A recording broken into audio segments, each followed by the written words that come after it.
Hello dears, ഇന്ന് ഞാൻ എടുക്കാൻ പോകുന്നത് 5ാം ക്ലാസ്സിലെ സാമൂഹ്യമാണ് കേട്ടോ. സോഷ്യൽ സയൻസ് ആണ്. അതിലെ 3rd ചാപ്റ്റർ, 3ാമത്തെ ചാപ്റ്ററായ തൊഴിൽ വൈവിധ്യങ്ങൾ എന്ന് പറഞ്ഞ ഈ ചാപ്റ്റർ നമ്മൾ എടുക്കുന്നത് കേട്ടോ. അപ്പോൾ തൊഴിലിനെ കുറിച്ചിട്ടാണ് ഇവിടെയുള്ള തൊഴിലിൻ്റെ വൈവിധ്യങ്ങളെ കുറിച്ചാണ് ഇവിടെ പറയുന്നത് കേട്ടോ. നോക്കൂ, ഈ കുട്ടി എന്താ ചെയ്യുന്നത്? ചെടികൾ നനയ്ക്കുകയാണ് അല്ലേ, പൂന്തോട്ടം നനയ്ക്കുന്നുണ്ട് അല്ലേ. അപ്പോൾ ദിവസേന വീട്ടിലെ പൂന്തോട്ടം കൃത്യതയോടെ നനയ്ക്കുന്നതിന് കീർത്തിക്ക് എന്താക്കി അച്ഛനും അമ്മയും മിഠായി സമ്മാനമായി നൽകി. ദിവസം എന്താണ് കീർത്തി പൂന്തോട്ടം നനയ്ക്കുന്നുണ്ട് കറക്റ്റായിട്ട് അല്ലേ. അപ്പോൾ എന്താ കീർത്തിക്ക് എന്താക്കി അച്ഛനും അമ്മയും മിഠായി സമ്മാനമായി നൽകി. വീട്ടിലെ തുണികൾ കൃത്യതയോടെ മടക്കി വെക്കുന്നതിന് എന്താക്കി കുട്ടി എന്താ ചെയ്യുന്നത്? വീട്ടിലെ തുണികളൊക്കെ കറക്റ്റായിട്ട് മടക്കി വെക്കുകയാണ് അല്ലേ. അപ്പോൾ അതിനെന്താക്കി തേജസിൻ്റെ അച്ഛനും അമ്മയും എന്താണ് കഥാപുസ്തകം സമ്മാനമായി നൽകി. ഓക്കെ, മുകളിൽ കൊടുത്തിരിക്കുന്ന ചിത്രങ്ങൾ ശ്രദ്ധിച്ചുവല്ലോ. പൂന്തോട്ടം നനച്ചതിന് കീർത്തിക്ക് ലഭിച്ചത് എന്താണ്? മിഠായി അല്ലേ. വീട്ടിലെ തുണികൾ മടക്കി വെച്ചതിന് മാതാപിതാക്കൾ എങ്ങനെയാണ് തേജസ്സിനെ അനുമോദിച്ചത്? എന്താണ് കഥാപുസ്തകം സമ്മാനമായിട്ട് നൽകിയിട്ടാണ് എന്ത് തേജസ്സിനെ അനുമോദിച്ചത് അല്ലേ. നിങ്ങളുടെ വീട്ടിലെ മുതിർന്നവർ ചെയ്യുന്ന ജോലിക്ക് പകരമായി എന്താണ് ലഭിക്കുന്നത്? ഇപ്പോൾ നിങ്ങളുടെ വീട്ടിലെ മുതിർന്നവരിലെ അച്ഛനും അമ്മയോ ഒരുപാട് ആൾക്കാർ എന്താണ് ഓരോ വർക്ക് ചെയ്യുന്നുണ്ട് അല്ലേ, വീട്ടിലെ ജോലികളൊക്കെ ചെയ്യുന്നുണ്ട്. അതിന് പകരമായിട്ട് എന്താ അവർക്ക് ലഭിക്കുന്നത്? വരുമാനം. നോക്കാം നമുക്ക്. ചിത്രങ്ങൾ നിരീക്ഷിക്കും. ചിത്രങ്ങൾ നിരീക്ഷിക്കുക. കണ്ടോ, ഇവിടെ എന്താണ് ടീച്ചർ സ്കൂളിൽ ക്ലാസ് എടുക്കുകയാണ് അല്ലേ. ഇവിടെ എന്താണ് ഒരു കച്ചവടക്കാരുണ്ട്. ഇവിടെ ക്യാരംസ് കളിക്കുന്നു. ഇവിടെ എന്താണ് ഇവിടെ ഒരു ഡോക്ടർ നേഴ്സ് എന്താണ് പേഷ്യൻറ്റിനെ ചെക്ക് ചെയ്യാണ് അല്ലേ. ഇവിടെ എന്താ ഡ്രോയിങ് ആണ്. ഇവിടെ ഫുട്ബോളാണ് അല്ലേ. അപ്പോൾ ഈ ചിത്രങ്ങളൊക്കെ അല്ലേ കണ്ടല്ലോ. വിവിധ പ്രവർത്തനങ്ങളിൽ ഏർപ്പെട്ടിരിക്കുന്ന വ്യക്തികളുടെ ചിത്രങ്ങൾ നൽകിയിരിക്കുന്നത് നിരീക്ഷിച്ചു അല്ലേ. ഓരോരുത്തരും ഏതെല്ലാം പ്രവർത്തനങ്ങളാണ് ഏർപ്പെട്ടിരിക്കുന്നത്? അപ്പോൾ കച്ചവടം ഉണ്ട്, പിന്നെ എന്താണ് കളറിങ് ഉണ്ട് അല്ലേ, ചിത്രം വര ഉണ്ട്, കളിയുണ്ട്, പിന്നെ എന്താണ് ടീച്ചർ സ്കൂളിൽ പഠിപ്പിക്കുന്നുണ്ട്, പിന്നെയോ ഡോക്ടർ കൺസൾട്ട് ചെയ്യുന്നുണ്ട് അല്ലേ. ഇതൊക്കെയാണ് ചെയ്യുന്നത് അല്ലേ. അപ്പോൾ ഇവയിൽ ഏതെല്ലാം പ്രവർത്തനങ്ങൾക്കാണ് പ്രതിഫലം ലഭിക്കുന്നത്, പണമായി ലഭിക്കുന്നത്? ഇതിലേതെല്ലാം പ്രവൃത്തികൾക്കാണ് ഈ പ്രതിഫലമായിട്ട് പണം ലഭിക്കുന്നത്? അപ്പോൾ അധ്യാപനത്തിൽ ലഭിക്കുന്നുണ്ട് അല്ലേ. പിന്നെയോ ഇവിടെ അല്ലേ കച്ചവടത്തിന് ലഭിക്കുന്നുണ്ട്. ക്യാരംസ് കളിക്കുന്നതിനുണ്ടോ? ഇല്ല അല്ലേ. പിന്നെ ഡോക്ടർ പേഷ്യൻറ്റിനെ നോക്കുന്നതിന് കിട്ടുന്നുണ്ട് അല്ലേ. ഡ്രോയിങ്ങിന് കിട്ടുന്നുണ്ടോ? പിന്നെ കളിക്കുന്നതിന് കിട്ടുന്നുണ്ടോ? ഇല്ല അല്ലേ. ഏതെല്ലാം പ്രവർത്തനങ്ങൾക്കാണ് സമ്മാനം ലഭിക്കുന്നത്? സമ്മാനം ലഭിക്കുന്നത് ഈ കളറിങ്ങിന് സമ്മാനം ലഭിക്കുന്നുണ്ട് അല്ലേ. പിന്നെ ഇതിനാണ് കിട്ടുന്നത് ഈ ക്യാരംസും അതുപോലെ ഫുട്ബോളൊക്കെ എന്താണ് അല്ല വോളിബോളും ഒക്കെ എന്താണ് മത്സരമാണെങ്കിൽ അതിനും സമ്മാനം കിട്ടും അല്ലേ. നമ്മൾ ചെയ്യുന്ന ചില പ്രവർത്തനങ്ങൾക്ക് സമ്മാനവും ചിലതിന് പ്രതിഫലവും ലഭിക്കുന്നുണ്ട് അല്ലേ. നമ്മൾ ചെയ്യുന്ന ചില പ്രവർത്തനങ്ങൾക്ക് എന്താണ് സമ്മാനവും ചിലതിന് എന്താ പ്രതിഫലവും ലഭിക്കുന്നു.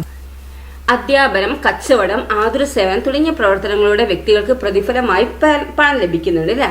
വിവിധ സാമ്പത്തിക പ്രവർത്തനങ്ങളിൽ ഏർപ്പെട്ടതിന്റെ ഭാഗമായി ഒരു വ്യക്തിക്ക് നിശ്ചിത കാലയളവിൽ ലഭിക്കുന്ന പണമാണ് വരുമാനം എന്ന് പറയുന്നത്. എന്താണ് വരുമാനം എന്ന് പറഞ്ഞാൽ ഇവിടെ ശ്രദ്ധിച്ചോ, വിവിധ സാമ്പത്തിക പ്രവർത്തനങ്ങളിൽ ഏർപ്പെട്ടതിന്റെ ഭാഗമായി ഒരു വ്യക്തിക്ക് നിശ്ചിത കാലയളവിൽ ലഭിക്കുന്ന പണമാണ് എന്ത് വരുമാനം. ഓക്കെ, ഇങ്ങനെ പണം പ്രതിഫലമായി ലഭിക്കുന്ന മറ്റു പ്രവർത്തനങ്ങൾ ഏതൊക്കെയാണെന്ന് അന്വേഷിച്ച് കണ്ടെത്തുകയാണ് വേണ്ടത് കേട്ടോ. പലതിലും ഉണ്ട് അല്ലേ ഇങ്ങനെ വരുമാനം കിട്ടുന്നത് അല്ലേ. അപ്പോൾ ഏതൊക്കെയാണെന്ന് അന്വേഷിച്ച് നോക്കുക കേട്ടോ. അപ്പോൾ വരുമാനം എന്ന് പറഞ്ഞാൽ എന്താണ്? വിവിധ സാമ്പത്തിക പ്രവർത്തനങ്ങളിൽ ഏർപ്പെട്ടതിന്റെ ഭാഗമായി എന്താണ് ഒരു വ്യക്തിക്ക് നിശ്ചിത കാലയളവിൽ ലഭിക്കുന്ന പണമാണ് വരുമാനം എന്ന് പറയുന്നത്. ഇനി തൊഴിൽ അല്ലേ. ഈ കവിത ശ്രദ്ധിക്കൂ. പഠിപ്പ് തീർന്നാൽ ചോദ്യം, പഠിപ്പ് തീർന്നാൽ പള്ളിക്കൂടം വിട്ടുകഴിഞ്ഞെന്നാൽ പറയുക പിന്നീട് എന്തൊരു പണിക്ക് പോകും നീ? അപ്പോൾ എന്താ ഉത്തരം പറയുകയാണെങ്കിൽ എന്താണ്? ഒന്നാമൻ പറയാ കൃഷിക്ക് പോകും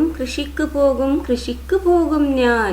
കൃഷിക്കു നമ്മൾ പിതാക്കൾ ചെയ്തൊരു തൊഴിൽക്കു പോകും ഞാൻ അല്ലെ. തൊഴിൽക്ക് പോകുന്നാണ് പറയുന്നത് അല്ലെ. കൃഷി ചെയ്യുന്നതാണ് ഒന്നാം പറയുന്നത്. രണ്ടാമൻ പറയുന്ന പണം മുടക്കി കോടിക്കണക്കിന് കച്ചവടത്തിനായി തുനിഞ്ഞിടും ഞാൻ തൊഴിലിതിൽ നല്ലത് വേറൊന്നുണ്ടാമോ അല്ലെ. കച്ചവടത്തിന് തുനിയുന്നാണ് രണ്ടാമൻ പറയുന്നത്. മൂന്നാമത്തെ ആളോ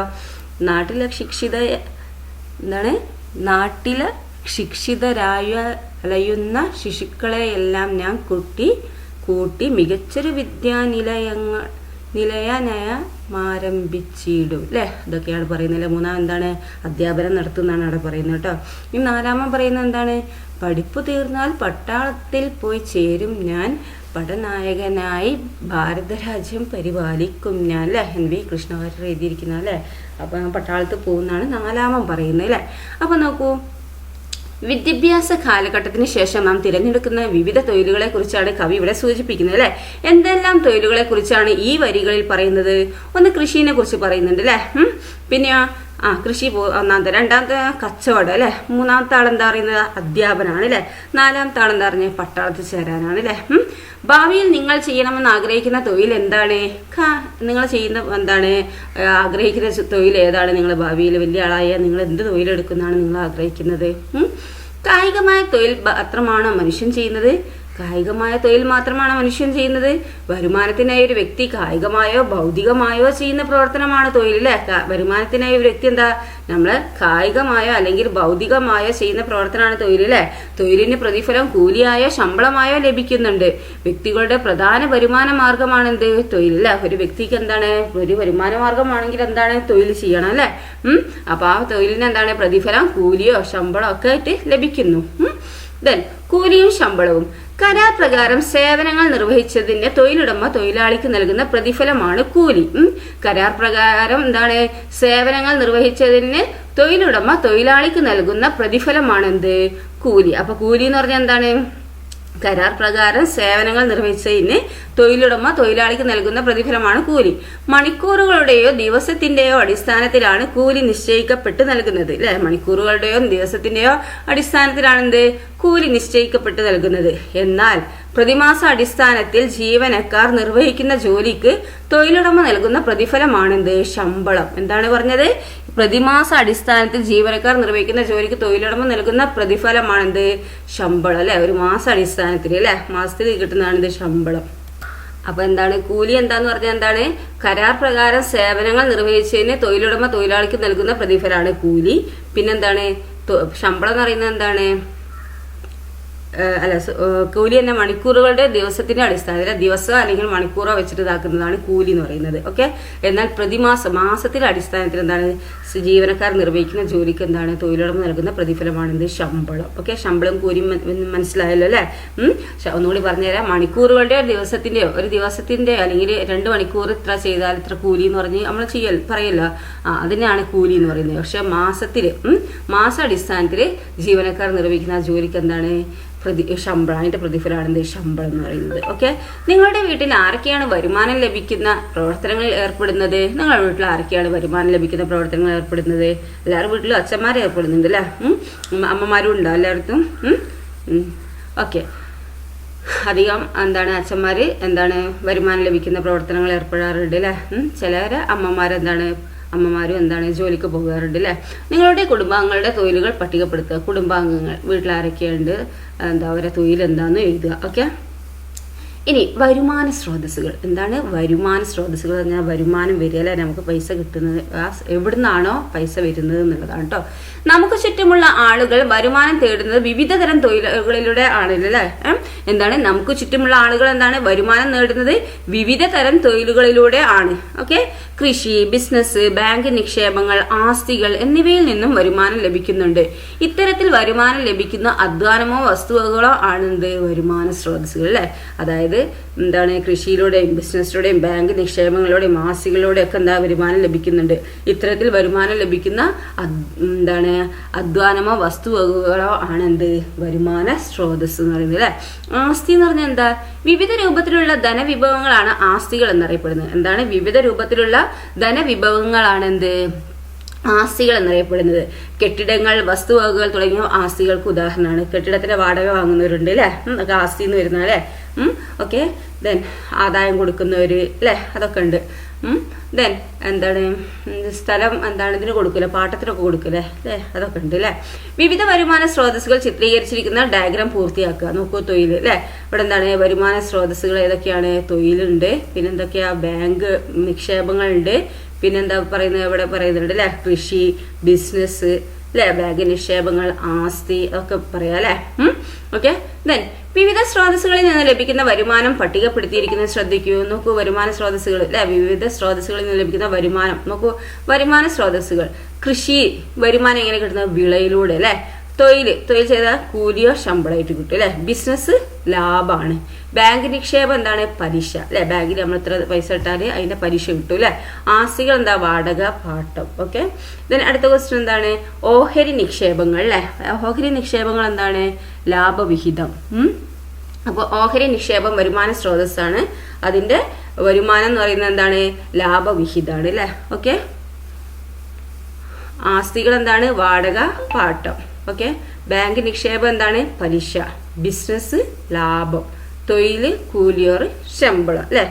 കൃഷിന്റെ വരുമാനം വിള, തൊഴിലിന്റെ വരുമാനം കൂലി അല്ലെങ്കിൽ ശമ്പളം എന്നും പറയും അല്ലെ. പിന്നെ ബിസിനസിന്റെ വരുമാനം ഏതാ? ലാഭം. ബാങ്ക് നിക്ഷേപം പലിശ. ആസ്തികൾ വാടക അല്ലെങ്കിൽ പാട്ടം എന്ന് പറയും അല്ലെ. ഓഹരി നിക്ഷേപങ്ങൾ എന്താണ്? ലാഭവിഹിതം. നിങ്ങളുടെ കുടുംബത്തിലെ വിവിധ വരുമാന സ്രോതസ്സുകളെ കുറിച്ച് ക്ലാസ്സിൽ ചർച്ച സംഘടിപ്പിക്കാനാണ് പറഞ്ഞിരിക്കുന്നത് കേട്ടോ. ഓക്കെ. ദെൻ വ്യക്തിഗത വരുമാനവും കുടുംബ വരുമാനവും നോക്കാം നമുക്ക്. വ്യക്തിഗത വരുമാനവും കുടുംബ വരുമാനവും. വരുമാന സ്രോതസ്സുകൾ വ്യത്യസ്തമായിരിക്കുന്നത് പോലെ അവയിൽ നിന്ന് ലഭിക്കുന്ന വരുമാനവും എന്താണ്? വ്യത്യസ്തമായിരിക്കും അല്ലെ. വരുമാന സ്രോതസ്സുകൾ വ്യത്യസ്തമായിരിക്കുന്നത് പോലെ അവയിൽ നിന്ന് ലഭിക്കുന്ന വരുമാനം എന്തായിരിക്കും? വ്യത്യസ്തമായിരിക്കും അല്ലെ. ഇപ്പൊ എന്താണ്? ബിസിനസ് ചെയ്യുന്ന ആൾക്കും പിന്നെ എന്താണ് തൊഴിൽ ചെയ്യുന്ന ആൾക്കും ഒരുപോലെയാണോ ലഭിക്കുന്ന വരുമാനം സെയിം ആയിരിക്കുമോ? ഇല്ല അല്ലെ. അപ്പൊ ഈ വരുമാന സ്രോതസ്സുകൾ വ്യത്യസ്തമായിരിക്കുന്ന പോലെ തന്നെ അവയിൽ നിന്ന് ലഭിക്കുന്ന വരുമാനം എന്തായിരിക്കും? വ്യത്യസ്തമായിരിക്കും അല്ലെ. ഒരു വ്യക്തിക്ക് തന്നെ വിവിധ സ്രോതസ്സുകളിൽ നിന്ന് വരുമാനം നേടാൻ കഴിയും. ഒരു വ്യക്തിക്ക് തന്നെ എന്താണ്? വിവിധ സ്രോതസ്സുകളിൽ നിന്ന് വരുമാനം നേടാൻ കഴിയും. ഉദാഹരണത്തിന് കൃഷിയിൽ ഏർപ്പെട്ടിരിക്കുന്ന ഒരു വ്യക്തിക്ക് തന്റെ ബാങ്ക് നിക്ഷേപത്തിൽ നിന്ന് ലഭ്യമാക്കുന്ന പലിശയും കൃഷി അനുബന്ധ ബിസിനസ്സിൽ നിന്ന് കിട്ടുന്ന ലാഭവും ആ വ്യക്തിയുടെ വരുമാനമാണ്. എന്താണ്? ഒരു വ്യക്തിക്ക് തന്നെ വിവിധ സ്രോതസ്സുകളിൽ വരുമാനം നേടാൻ കഴിയും. അങ്ങനെ ഉദാഹരണത്തിന് കൃഷിയിൽ ഏർപ്പെട്ടിരിക്കുന്ന ഒരു വ്യക്തി എന്താണ്? തന്റെ ബാങ്ക് നിക്ഷേപത്തിൽ നിന്ന് ലഭ്യമാകുന്ന പലിശയും കൃഷി അനുബന്ധ ബിസിനസ്സിൽ നിന്ന് കിട്ടുന്ന ലാഭവും എന്താണ്? ആ വ്യക്തിയുടെ വരുമാനമാണ് അല്ലെ. അപ്പൊ കൃഷിക്കാരനുള്ള വരുമാനം എന്താണ്? അവർക്ക് കൃഷിയിലൂടെ ലഭിക്കുന്ന പൈസ എന്താണ്? ബാങ്ക് നിക്ഷേപിക്കും അല്ലെ. അപ്പൊ അതിന് പലിശ കിട്ടും. അതുപോലെ ആ കൃഷിയുമായുള്ള ബിസിനസ്സിൽ നിന്ന് എന്താ? പിന്നെ ലാഭവും കിട്ടുന്നുണ്ട് അല്ലെ. അപ്പൊ അതൊക്കെ എന്താണ്? ആ വ്യക്തിയുടെ വരുമാനമാണ് അല്ലെ. ഇത്തരത്തിൽ തൊഴിലുകളിലൂടെയും തൊഴിലിതര മാർഗങ്ങളിലൂടെയും ഒരു വ്യക്തിക്ക് വരുമാനം ലഭിക്കുന്നു അല്ലെ. ഇത്തരത്തിൽ തൊഴിലുകളിലൂടെയും തൊഴിലിതര മാർഗങ്ങളിലൂടെയും എന്താണ്? ഒരു വ്യക്തിക്ക് വരുമാനം ലഭിക്കുന്നുണ്ട്. ഒരു വ്യക്തിക്ക് വിവിധ വരുമാന സ്രോതസ്സുകളിൽ നിന്ന് ഒരു നിശ്ചിത കാലയളവിൽ ലഭിക്കുന്ന ആകെ വരുമാനം എന്ത്? വ്യക്തിഗത വരുമാനം എന്ന് പറയുന്നത്. എന്താണ് വ്യക്തിഗത വരുമാനം എന്ന് പറഞ്ഞാൽ? എന്താണ് വ്യക്തിഗത വരുമാനം എന്ന് പറയുന്നത്? എന്താണ്? ഒരു വ്യക്തിക്ക് വിവിധ വരുമാന സ്രോതസ്സുകളിൽ നിന്ന് ഒരു നിശ്ചിത കാലയളവിൽ ലഭിക്കുന്ന ആകെ വരുമാനമാണ് എന്ത്? വ്യക്തിഗത വരുമാനം എന്ന് പറയുന്നത്. ഓക്കെ. ഇനി നിങ്ങളുടെ കുടുംബത്തിലെ വിവിധ വരുമാന സ്രോതസ്സുകളെ കുറിച്ച് ചർച്ച ചെയ്തല്ലോ. ഇത്തരത്തിൽ ഒരു കുടുംബത്തിലെ അംഗങ്ങൾക്കെല്ലാം കൂടി ഒരു നിശ്ചിത കാലയളവിൽ ലഭിക്കുന്ന ആകെ വരുമാനമാണ് എന്ത്? കുടുംബ വരുമാനം. അപ്പൊ എന്താണ് പറയുന്നത്? നിങ്ങളുടെ കുടുംബത്തിൽ വിവിധ വരുമാന സ്രോതസ്സുകളെ കുറിച്ച് നമ്മൾ പറഞ്ഞു അല്ലെ. ഇത്തരത്തിൽ ഒരു കുടുംബത്തിലെ അംഗങ്ങൾക്കെല്ലാം കൂടി അതായത് ഒരു കുടുംബത്തിലെ അച്ഛനും അമ്മയും ഏട്ടനും ഒക്കെ ജോലിക്ക് പോകുന്നുണ്ടെങ്കിൽ ഓരെല്ലാവരും കൂടിയുള്ള വരുമാനം അല്ലെ, ഒരു നിശ്ചിത കാലയളവിൽ ലഭിക്കുന്ന ആകെ വരുമാനമാണ് എന്ത്? കുടുംബ വരുമാനം എന്ന് പറയുന്നത്. ഓക്കെ. നിങ്ങളുടെ ചുറ്റുപാട് നിരീക്ഷിച്ച് വ്യത്യസ്തമായ വരുമാന സ്രോതസ്സുകളും അവയിൽ നിന്നുള്ള വരുമാനവും പട്ടികപ്പെടുത്താനാണ് പറഞ്ഞിരിക്കുന്നത്. ഇനി നോക്കൂ, തൊഴിലുകൾ വിവിധ തരമുണ്ട് അല്ലെ. നമ്മൾ പറഞ്ഞു തൊഴിലുകൾ വിവിധ തരം അല്ലെ. ചിത്രങ്ങൾ നിരീക്ഷിക്കൂ. കണ്ടോ? എന്തൊക്കെയാ നിങ്ങൾക്ക് മനസ്സിലായില്ല അല്ലെ. ഇവിടെ എന്താണ്? കൺസൾട്ടിങ് ആണ് അല്ലെ. ഇവിടെ എന്താണ്? കൃഷി ഫാം അല്ലെ, അതായത് പശുക്കളെ വളർത്തുന്നത്. ഇവിടെ എന്താ? അധ്യാപനം. ഇവിടെ ഡ്രൈവിങ്. ഇവിടെ എന്താ? കൃഷി. ഇവിടെ എന്താണ്? വക്കീൽ അല്ലെ. അപ്പം മുകളിൽ നൽകിയിട്ടുള്ള ചിത്രങ്ങൾ ശ്രദ്ധിക്കൂ. ഏതെല്ലാം തൊഴിലുകളാണ് ചിത്രത്തിൽ കാണുന്നത്? ഇപ്പൊ ഞാൻ പറഞ്ഞു അല്ലെ. കാർഷിക തൊഴിലുകൾ എന്താ നോക്കാം. പ്രകൃതി വിഭവങ്ങൾ ഉപയോഗപ്പെടുത്തി ഭക്ഷ്യവസ്തുക്കളുടെയും നാരുകളുടെയും ഉൽപാദനത്തിനായി സസ്യങ്ങൾ വളർത്തുന്നത്. എന്താണ്? പ്രകൃതി വിഭവങ്ങൾ ഉപയോഗപ്പെടുത്തി ഭക്ഷ്യവസ്തുക്കളുടെയും നാരുകളുടെയും ഉൽപാദനത്തിനായി സസ്യങ്ങൾ വളർത്തുന്നത്. പിന്നെ കന്നുകാലി വളർത്തല്, മത്സ്യകൃഷി തുടങ്ങിയ കാർഷിക തൊഴിലുകളാണ് അല്ലെ. ഇന്ത്യയുടെ സമ്പദ് വ്യവസ്ഥയിൽ കൃഷി ഒരു പ്രധാന പങ്ക് വഹിക്കുന്നുണ്ട് അല്ലെ. അതായത് പ്രകൃതി വിഭവങ്ങൾ ഉപയോഗപ്പെടുത്തി ഭക്ഷ്യവസ്തുക്കളുടെയും നാരുകളുടെയും ഉൽപാദനത്തിനായി സസ്യങ്ങൾ വളർത്തുന്നത്, കന്നുകാലി വളർത്തല്, മത്സ്യകൃഷി തുടങ്ങിയവയൊക്കെ എന്താണ്? കാർഷിക തൊഴിലുകളാണ് അല്ലെ. ഇന്ത്യയുടെ സമ്പദ് വ്യവസ്ഥയിൽ കൃഷി ഒരു പ്രധാന പങ്ക് വഹിക്കുന്നുണ്ട് അല്ലെ. ഇന്ത്യയിലെ മൊത്തം തൊഴിലുകളിൽ 46.5% പേർ കൃഷിയിലും അനുബന്ധ പ്രവർത്തനങ്ങളിലും ഏർപ്പെട്ടിരിക്കുന്നു അല്ലെ.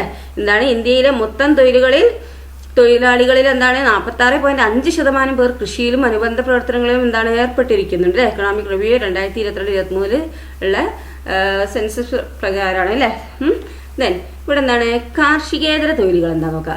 കാർഷിക തൊഴിലുകളിൽ ഉൾപ്പെടാത്ത എല്ലാവിധ തൊഴിലുകളെയും കാർഷികേതര തൊഴിലായി പരിഗണിക്കാം അല്ലെ. എന്താണ് കാർഷിക തൊഴിലുകളിൽ ഉൾപ്പെടാത്ത എല്ലാവിധ തൊഴിലുകളെയും എന്താണ് കാർഷികേതര തൊഴിലായി പരിഗണിക്കാം.